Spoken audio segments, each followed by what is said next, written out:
근데 중요한 거는 여기 있어요. 선물은 요번 주 1조, 2조를 샀습니다. 외국인의 선물 주체에 있다는 게 주요 포인트예요. 아직 하락을 유도하려고 하는 주체 없다. 이렇게 놓고 보면은 다음 주에 변할 가능성을 염두에 두고 시장을 봐야 된다는 거죠.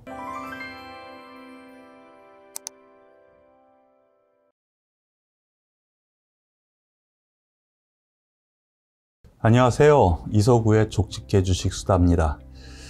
이번 주 한 주 여러분들께서는 어떠셨나요? 얘기 많이 나오는데요. 분명한 건 어려운 장세라는 겁니다. 수익 내기 어려워요. 그런데 지수는 사상 최고치, 코스피 사상 최고치 계속 돌파하고 있죠.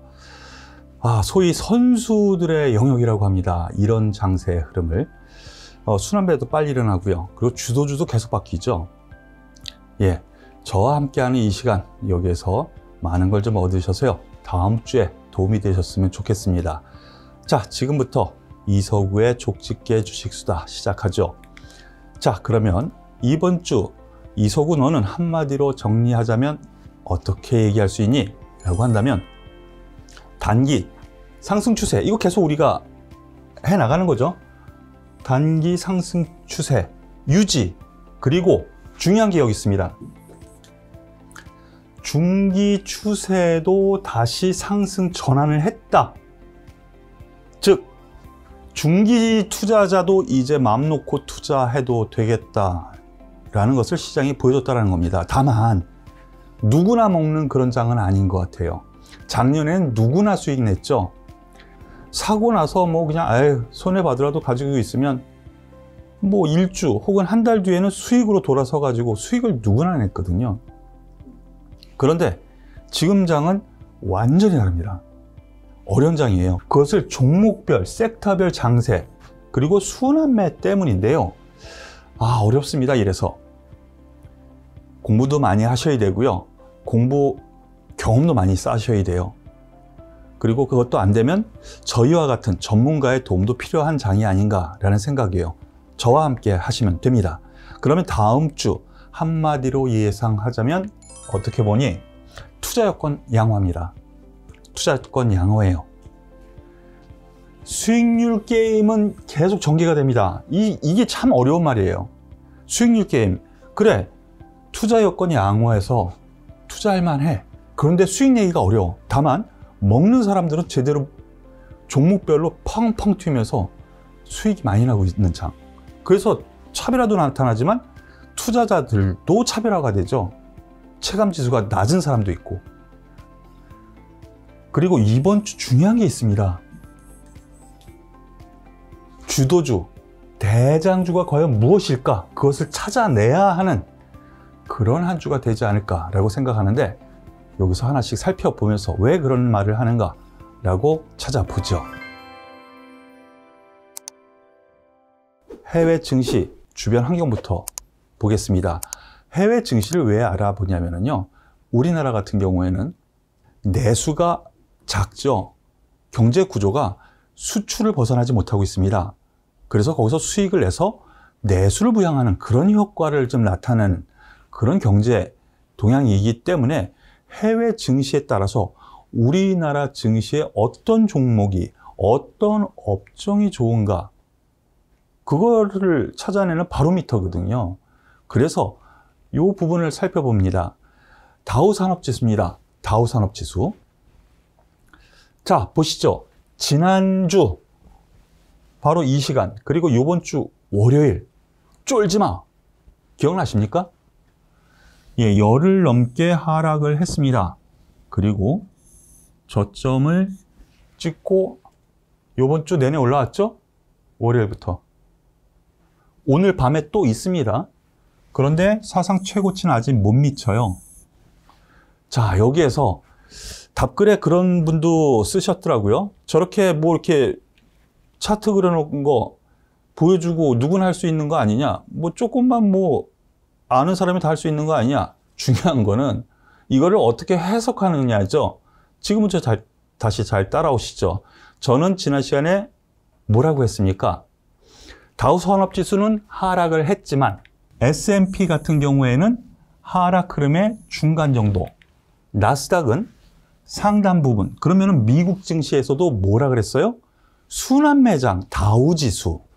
과거도 아니죠. 한 달 전까지만 해도 주도주가 경기 민감주 섹터. 이게 주도주로 올라가니까 다우 산업지수와 S&P가 올라갔고요. 대신 우리나라에서 얘기하는 뭐 코스닥이라든가 이런 기술주로 대변되는 나스닥은 약했죠. 그런데 이번에 바뀌었죠.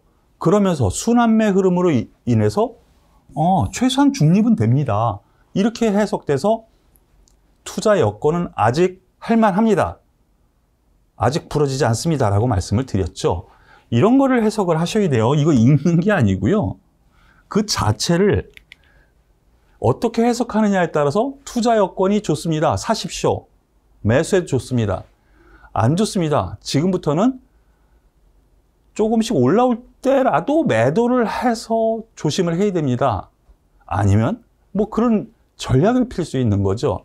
예, 이런 부분을 잘 이해를 못 하시는 분들이 계셔요. 네. 자, 그러면 하나씩 보시죠. 다우산업지수 말씀드렸었던 것처럼 일단 하락폭에 반절 정도 올라옵니다. 중립위치에 갖다 놨어요. 이걸 뭘 대변한다 그랬죠? 방금 전에 경기 민감주가 이제 반등하기 시작했다라는 거.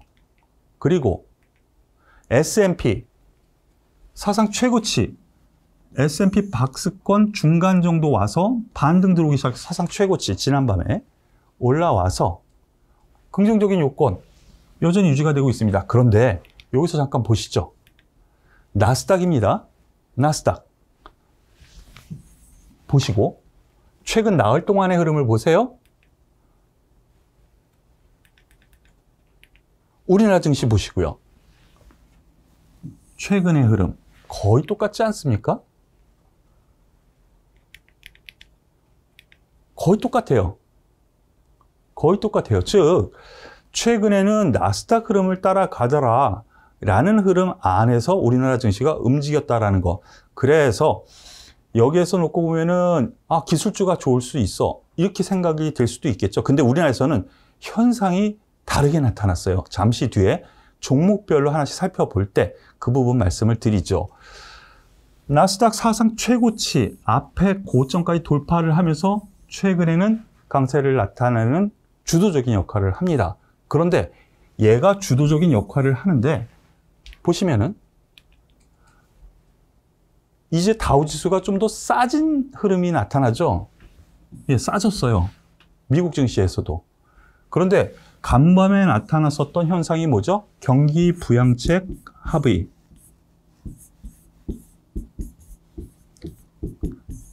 그래서 경기 민감주라든가 이 섹터 긍정적으로 나타났습니다. 자, 흐름상으로 놓고 보면은 나쁠 거 없죠. 뭐 누구나 해석할 수 있는 거. 예. 그런데 중요한 거는 지난주에 제가 말씀드렸었던 부분이죠. 투자 여건 좋고요.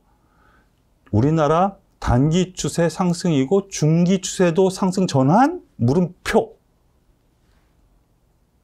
예. 그 부분에 대해서 말씀드렸죠. 예, 고점 돌파합니다. 이 부분 이렇게 해석하는 거예요. 그래서 투자 전략을 짜는 거예요. 양호합니다. 자, 넘어갑시다. 중국 증시 보시죠. 방금 전에 마감을 했는데요. 중국 증시는 제가 뭐라 그랬습니까? 하락을 했지만 부러졌다고 볼 수 없고 부러지지 않을 겁니다. 언제까지? 최소한 7월 1일까지는. 왜? 중국 공산당 창당 100주년 기념일이 7월 1일이야. 예, 거기에다가 찬물 끼얹을 일 없죠. 그 축제 기간에. 네. 한번 여기서 부러졌다고 한 사람도 꽤 있었어요. 예. 근데 아니라 했죠. 지지 흐름이라 그랬죠. 저는요. 지난주. 지지 흐름. 바로 제자리 돌려 올렸습니다. 왜 그랬을까요? 앞서 말씀드린 것처럼요. 주변 여건. 여기서 떨어졌었던 이유가 미국, 그 다음에 EU의 경기 붕괴, 뭐 이런 가능성, 그 우려 때문이었다고 하는데요. 결국에는 오늘 올려나온 이유가 유동성 공급이에요. 유동성 공급. 오늘 유동성 공급을 했어요. 200억 위안을 유동성 공급을 해줬어요. 당연히 올라가지, 그러니까. 그래서 뭐라 그랬어요, 중국은? 중앙정부에서 하는 대로 움직인다니까? 부러질 리가 없다니까? 부러져도 7월 1일 이후에 부러진다니까? 바로 제자리 갖다 놓잖아요. 자, 나쁠 거 없죠? 더군다나, 예, 여기 앞에 이 있었던 매물대를 오늘 완전히 돌파는 안 했지만, 갖다 놓고 끝납니다. 뭐, 거래량이 그렇게 쓰지는 않았지만, 과거에도 보면은요, 거의 거래량의 변화가 없어요. 중국은요. 만만딘가 봐요. 아, 사놓고 끝까지 견뎌. 내가 좋아하는 주식 그냥 가지고 있어. 이런 느낌인 것 같아요. 물론 지수도 그 자리인 것도 분명하죠. 거래량 변화가 없어요. 그런 거 놓고 보면은 과연 이게 매물대 역할을 할까라는 생각이 들고요. 다음 주 한 번 더 올라가지 않을까라는 생각이 듭니다. 중국 증시. 대만 증시로 넘어가 보죠. 대만 증시 한번 크게 부러졌었죠. 이거야말로 부러졌다고 표현을 하는 거예요. 여기서 이거 떨어졌다? 부러졌을 가능성 있어. 라고 했는데 반등 줘서 괜찮은가 했더니 쑥 떨어졌어. 부러진 거죠. 과연 중국 증시 이게 부러진 건가? 아니죠. 투자할 만하다 그랬잖아요. 반등 줄 거라고. 잡고 돌려 세웁니다. 제가 여기에서 가설을 세웠죠. 가설. 헤지펀드의 공매도 공격이 있었다. 그래서 여기서 대부분 이익 실현한 것 같다. 매도 포지션을. 그런데 올라오는데 여기에서 생각보다 강하네요. 그러면서 공매도 공매도 쳤었던 것을 환매수하는 흐름인 것 같다라고 가설을 세워드렸었는데 그 흐름이 좀 나오는 것 같아요. 대만 증시, 반도체 관련 TSMC, 우리나라보다 시가총액이 좀 큰 것 같아요. 크죠? 그리고 요즘 보면은요, 우리나라 증시에서 놓고 보면은 주변에서 해운주라든가 뭐 시멘트, 이 경기 민감주도 우리나라랑 구조가 비슷하거든요. 그러다 보니까 우리나라 장 끝나고 1시간 정도 더 진행하는 대만 증시의 이 업종이 우리나라 장 마감 이후에 변화가 있으면 그 변화를 우리나라 다음날에 영향을 받더라고요. 예.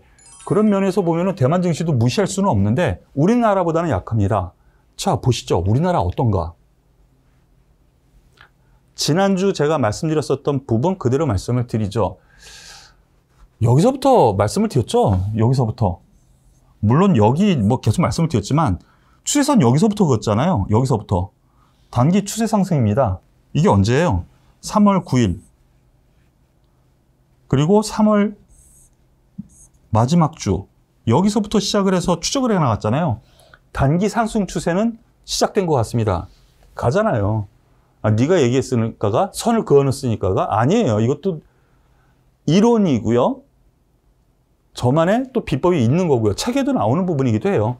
여기서 다 지지받고 결국에는 단기 상승 추세를 가는데 중요한 게 있다 그랬죠.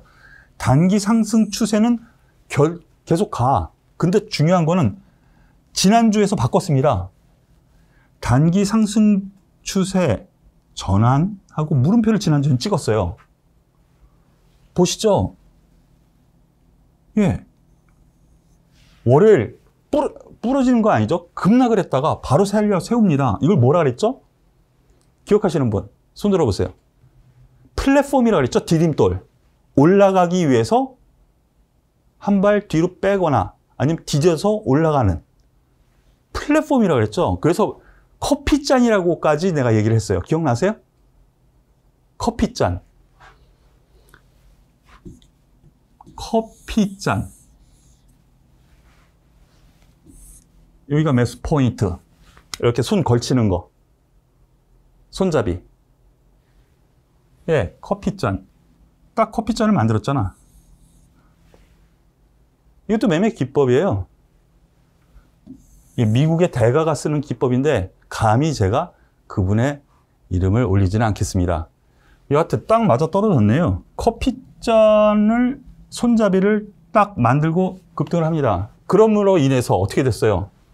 여기가 박스권 상단이었죠. 3250 여기 돌파를 했다가 확인하러 온다 그랬죠. 이것도 매매 기법이니까 공부하세요. 확인하러 온다 그랬잖아요. 디딤돌. 플랫폼 만든다고 커피점 만들어서 올리잖아요. 그러면서 중기 상승 추세도 이제 형성이 된 거야. 그럼 중기 투자자도 아, 이제 여유 있게 투자도 해도 되겠구나라고 생각하는 거예요. 이 코스피가 하나의 종목이라면. 자, 그러면은 보시죠. 상승 추세로 가다가 못 가고 이렇게 있었어요. 그러면은 상승 추세는 하단부, 저점이 높아져 가는 것을 상승 추세라고 해요. 그런데 더 이상 못 올라가면서 옆으로 가. 그러면 상승세가 이제 부러진 거야. 아, 부러진 건 아니죠. 하락으로 가야 부러진 거죠. 멈춘 거야. 둘 중에 하나죠. 상승하다가 떨어지거나 못 가면 옆으로 가거나. 그죠? 둘 중에 하나잖아. 근데 옆으로 갔단 말이죠. 우리나라는 계속. 그러면 이걸 뭐라 그래요? 이거 지난 시간에 했었는데 횡보 추세 혹은 박스권. 기억나세요? 여기에서 박스권 하다가 단기적으로 이렇게 되다가 올라가다가 디딤돌 댔고 올라가면은 다시 상승 추세가 또 되는 거잖아. 이게 중기 추세가 진행되는 거라고. 어렵죠? 한 번에 공부하기 힘들어요. 저랑 함께 하시면 하나, 둘, 아, 그런 거야 하면은 한두 번 듣고 세 번 듣고 네 번 들으면 다 이해가 되니까 천천히 따라오세요. 저희 부자 마을로 오시면 됩니다. 단기 상승 추세 형성, 중기 추세, 상승 전환. 근데 이 과정에 문제가 있죠. 이거야, 이거. 어떤 종목은 급락을 하고, 어떤 종목은 급등을 하고, 어떤 종목들은 제자리에 있고, 다 지 마음대로 노네. 그리고, 야, 이거 오늘 올라가서 내일 더 올라갈 것 같아서 딱 잡았더니 그 다음날 떨어지고, 아, 이거 아닌가 싶어서 버리면 그 다음날 올라가고, 완전히 그런 장이죠. 중심이 있어야 됩니다. 종목에 대한 분석 중심이 있어야 되고요. 향후 전망에 대한 판단할 수 있는 중심이 있어야 돼요. 근데 이 종목에 대해서, A라는 종목에 대해서 나는 투자 포인트가 이거라고 해서 매수를 들어갔어요. 근데 저기 짜잘한 저거를 트집을 잡는 거. 그러니까 못 가는 거 아닙니까? 아니에요. 나는 이거는 별거 아니고 매수하는 포인트 이게 크다고 생각해서 간다라고 보는 건데 이런 부분으로 생각을 해야 돼요. 그래서 포인트가 뭐냐. 그 포인트가 약점 혹은 뭐 악재라고 할 것까지는 없고 트집 잡을 수 있는 그것을 뛰어넘는 어떤 것이 있느냐. 이게 된다면 주식은 간다라고 보고 기준을 잡고 가는 거죠. 바로 그러한 부분이 없으면 되게 힘든 장이에요. 지금요. 견디기도 힘들고. 여러분들 수익 많이 나십니까? 어려운 장입니다. 선수들 장이에요. 수익률 게임 진행 중입니다. 아직도 진행 중이고 앞으로도 힘들 것 같습니다. 그러니까 힘드시다고 생각되시는 분들은 저희와 함께 하시면 되겠고요. 저 같은 경우 VIP 회원 제도가 있습니다. 이서구의 부자 동네, 저희 부자 동네라고 하거든요. 저희와 함께 하시면 되니까 문의도 많이 주세요. 자, 코스닥 가봅시다. 못 올라갑니다. 왜 못 올라갈까? 일주일 내내 제자리잖아. 그죠? 왜 그랬을까?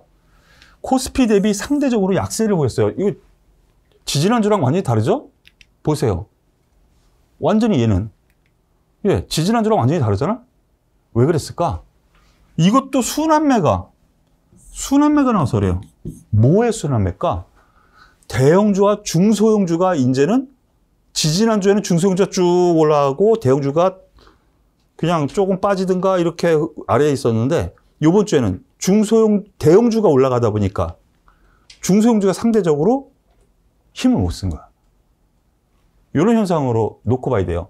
아, 그러면 장이 안 좋은 거 아닙니까? 아니에요. 이것도 장이 상승하는 하나의 과정이에요. 그러면 중소형주 부러져서 이제 끝난 겁니까? 아니에요. 그 과정이라니까. 대형주가 가고 나서 다시 또 중소형주가 또 와요. 역시 테마 종목별 장세는 유지가 돼요. 유지가 돼요. 오늘도 쉽게 얘기하면 뭐 해운주 테마로 올라갔거든요. 또 테마로 빠진 종목군들이 있죠. 오늘 같은 경우 셀트리온, 삼형제 테마로 빠졌어요. 장이 이렇게 좋은데 어렵습니다. 자, 그러면 할 만한 여건이 투자, 주체별 매매 동향에도 있는가 살펴보죠. 안 좋죠? 안 좋죠? 하지만 저와 여태까지 같이 하신 분들은 안 좋다고 안 하실 것 같아요. 여태까지 제가 얼마나 얘기를 했습니까? 개인도 하나의 투자 주체로 봐야 된다. 오히려 기관보다 요즘에는 힘이 세다라고 볼수있다 그랬죠. 그런데 오늘 외국인 기관이 매수를 했어요. 그러니까 당연히 대형주 사겠지?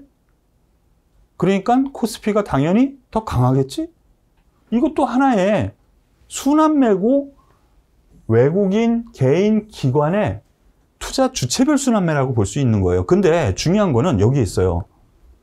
외국인이 주식은 팔고 사고 주로 팔죠. 그런데도 불구하고 선물은 요번 주 1조, 2조를 샀습니다. 2조. 선물을. 기관 매도했지만 역시 선물이라든에서 지수를 갖다가 끌고 가든가 아니면 끌어내리든가 하는 주체는 외국인의 선물 주체에 있다는 게 주요 포인트예요. 지금 장에. 이게 포인트예요. 그러니까 이거 참고하시고요.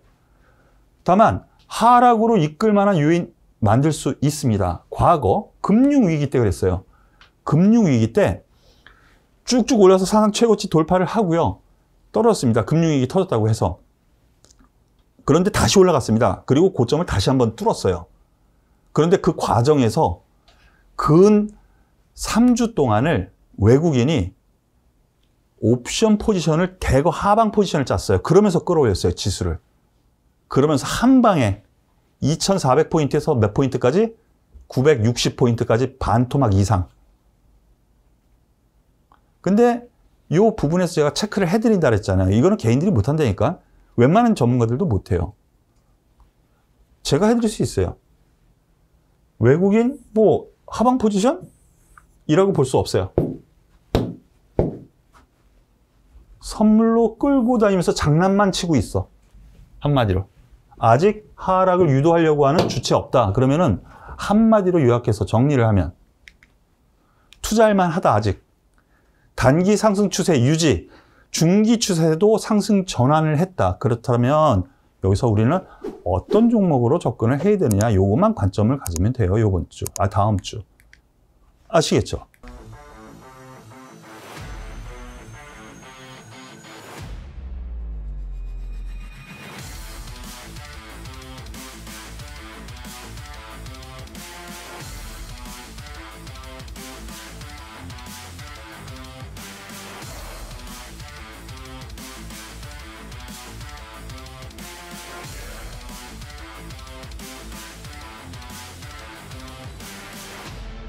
최근 흐름이 상당히 난잡합니다.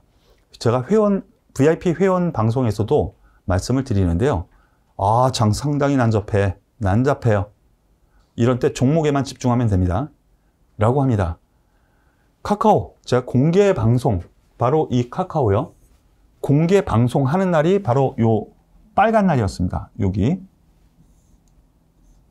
요 날. 공개 방송하는 날 제가 공개 방송하면서 쭉 올라가길래 저희 회원분들 그리고 공개 방송에 오신 분들도 일단 매도하시고 보겠습니다. 그리고 그날 장 마감 후에 발빠른 시황에서 이제는 매수 권역이 아닙니다. 여기서부터는 매도의 권역 가지고 계신 분들은 조금 1%라도 남는다면 더 남는다면 일단 매도로 하시죠 라고 했어요. 그 다음날 폭락을 합니다. 어저께죠? 8% 폭락을 하고 어제 특집으로 카카오 어떻게 될까요? 라고 해서 한 10분 넘게 카카오에 대해서 말씀을 드렸는데 일단 고점은 친 것 같습니다. 라고 말씀을 드렸죠. 그리고 추가 조정 21선까지는 일단은 올 것 같습니다. 지금 21선은 14만 원인데요. 월요일날, 화요일날, 수요일날 지나가면서 14만 2천 원 이렇게 올라가겠죠. 하지만 고점은 쳤을 때 저점은 여기 21선 어디에선가 나와서 당분간 이 박스권에서 놀 것 같아요. 중요한 거 이거를 얘기를 하는 것이 아니라 얘가 부러졌습니다. 아, 부러졌다고 표현하기는 좀 그렇다. 부러진 거는 셀트리온처럼 이렇게 가야지 부러진 거죠. 그런데 얘는 이렇게 될 가능성이 크다라는 거죠. 그런데 중요한 거는 일단 고점 치고 조정에 들어갔다라는 거. 주도주 순환매가 일어났다라는 걸 지금 말씀드리려고 그러는 거예요. 최근 한 달 반 동안 카카오가 시가총액 3위까지 올라오면서 시장을 이끌었죠. 주도주였어요. 근데 부러졌어요. 이제 조정이 줬어요. 그러면 얘가 다시 갈 거냐에 대한 부분으로 생각해야 되는데 아닌 것 같아요. 보시면은요, 하이브라는 종목 보시죠. 같은 맥락에서 거의 비슷한 시기에 저점을 찍고 올려붙였죠. 그러면은 최근의 주도주라고 볼 수가 있다라는 거죠. 최근의 주도주. 그런데 3일 전에 고점 찍고 음봉 매물이 나오기 시작합니다. 하지만 여기에서 수급 주체는 괜찮기는 한데요. 조정을 줘서 고점을 한번 쳤다라는 게 중요하다라니까. 그러면 계속 따라오시죠. 시젠입니다. 델타 바이러스가 창궐을 하면서 급등을 했습니다. 제가 근데 여기에 대해서 목표가를 요선 정도까지 라고 말씀을 드렸어요. 그러면서 여기 바로 이날 발빠른 시황에서도 말씀을 드렸는데 이 이상은 솔직히 부담스러운 부분은 분명히 있겠지만 델타 바이러스가 이거는 어떻게 될지 모르니까 하지만 이미 고품격 주식 수다에서 제가 수요일인가 찍어서 말씀드렸죠. 이미 정책적으로요, 각 정부에서 방역 체계가 갖춰졌어요. 그리고 작년 1년 내내 진짜 그 백신과 치료제를 만들고 그렇게 애를 썼잖아요. 근데 일부 약에서는 이 백신과 이 치료제도 효과가 있더라는 것을 계속 요즘에 뉴스로 내보내고 있죠. 물론 오늘 셀트리온 같은 경우에는 델타 바이러스에는 별 효능이 없더라 라고 해서 오늘 급락을 했어요. 하지만 분명히 효과 있는 약이 있다는 거죠. 과거와 같은 급등세는 좀 힘들지 않을까. 작년과 같은 급등세. 그런 의미에서 글쎄요, 제가 보기에 한 번쯤 이 10만 원 돌파해서 전 고점대 올 수는 있겠지만 주도주 관점은 아닌 것 같고, 중요한 거 얘도 지금 3일 전부터 고점을 쳤다라는 거예요. 그러면은 최근 주도주로 나섰던 애들이 순환매로 조정을 줬어. 그죠? 하이브 거의 비슷하게 떨어지겠죠. 이걸 이상하다고 생각하면 안 돼요. 이게 최근에 주도주였다. 그런데 얘네들이 드디어 고점 치고 빠진다. 요거에 초점을 맞춰야 돼. 그러면 다음 주에는 뭐가 갈 건가? 이거를 봐야 된다는 거죠. 반대로 쟤네들이 고점 치고 빠지니까 올라가는 종목이 있더라는 거죠. 그것이 과연 뭐냐? 기존 주도주라는 거예요. 기존 주도주. 제일 첫 번째 나섰던 기존 주도주가 뭐죠? 반도체, 자동차, 전기차 포함해서 2차 전지, 얘네들이었죠. 이 종목들이 바닥치고 올라가더라. 기존 주도주들이. 그 다음은 경기 민감주였죠. 올 초부터 제대로 제가 말씀을 드렸었죠. 올 초부터 동국제강. 올 초부터 동국제강 8,000원부터 8,000원부터 말씀을 드렸고 무료 문자도 드렸고. 그런데 올해 초반부터 한 넉 달, 5달을 갖다가 끌고 왔었던 이 경기 민감주들이 근 2달을 쉬었다가 이제 바닥치고 올라가기 시작하더라. 다음 종목 페노션 보시죠. 페노션. 이것도 계속 말씀드렸던 종목이죠. 이 종목 역시 바닥을 이미 쳤어요. 이거는 이미 올라오기 시작했네요. 먼저. 그런데 HMM을 보면은 고점을 치고 빠지기 시작한 게 그 이전이거든요. 여기거든요. 그러면 얘도 근 2달 쉬었어. 근데 얘가 주도주로 나서고 있는 거죠. 오늘 고점 치고 약간 조정을 줄 수 있지만 움직이기 시작했다라는 거. 하이닉스 보시죠. 기존 주도주. 바닥을 쳤어. 언제? 보시죠. 얘네들이 빠지기 시작할 때 최근에 급등한 카카오, 하이브, 시젠.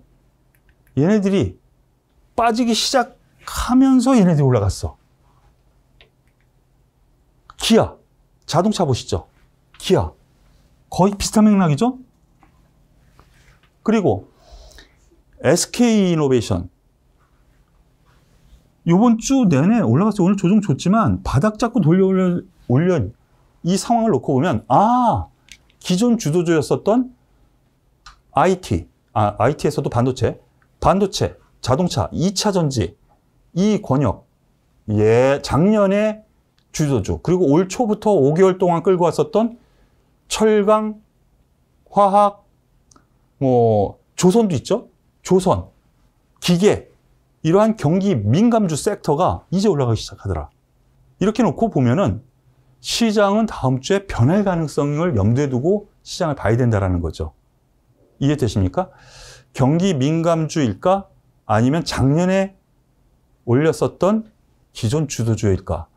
하지만 이 방향에서 2달 동안의 조정을 겪은 상태, 그래서 가격 부담을 줄여놨다라는 상태, 그러면은 다음 주는 경기 민감주 이런 방향으로 좀 더 관심을 기울여도 되지 않을까라는 판단으로 여기에서 말씀을 드릴게요. 최근의 주도주와 그리고 작년 주도주, 그리고 올 초와서 5월 달까지 있었던 이 주도주 전반적으로 한번 살펴봤는데 이해되십니까? 저의 이러한 투자 전략 부분 포괄적으로 말씀을 드렸는데요. 여기에서도 주도주, 즉 그 안에서도 가장 강한 대장주는 분명히 있을 거예요. 다음 주에 제가 그 부분 하나씩 공개를 해드릴 거고요. 저희 같은 경우에는 이미 이번 주 초반부터요. 몇몇 종목에 대해서 공략을 시작했습니다. 다음 주에 또 공략해서 더블 날 종목 분명히 찾아내고 또 진입을 시작을 할 거니까요. 많은 관심 부탁드리겠습니다. 네, 오늘 저와 함께하는 족집게 주식수다는 여기까지인데요. 다음 주 월요일날 저 또 뵙죠?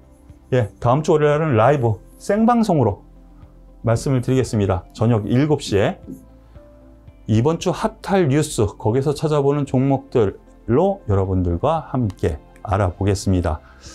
그리고 안티분들도 많이 또 생기신 것 같더라고요. 하지만 제가 분석한 결과 제 나름대로의 노하우를 곁들여서 이 방송을 찍어서 여러분들께 전달해 드리고 있으니까요. 도움이 되셨다면 좋아요, 구독 꼭 눌러주시면 저한테 도움이 되니까 눌러주시고요. 그리고 응원의 댓글 꼭 부탁드리겠습니다. 짧게라도요. 지난주에 쫄지마! 말씀을 드렸었죠? 다음 주에도 그런 장이 올 겁니다. 그리고 무료 문자 회원 010-9628-8231 9628-8231 여기로 문자 신청이라는 문자를 보내시면은요, 제가 직접 아침에 8시 40분에 오늘의 투자 전략 문자를 드리니까요. 많은 관심 그리고 신청 바라겠습니다. 오늘 고품격 주식수다, 쪽집게 주식수다는 여기서 마무리 짓도록 할게요. 수고하셨습니다.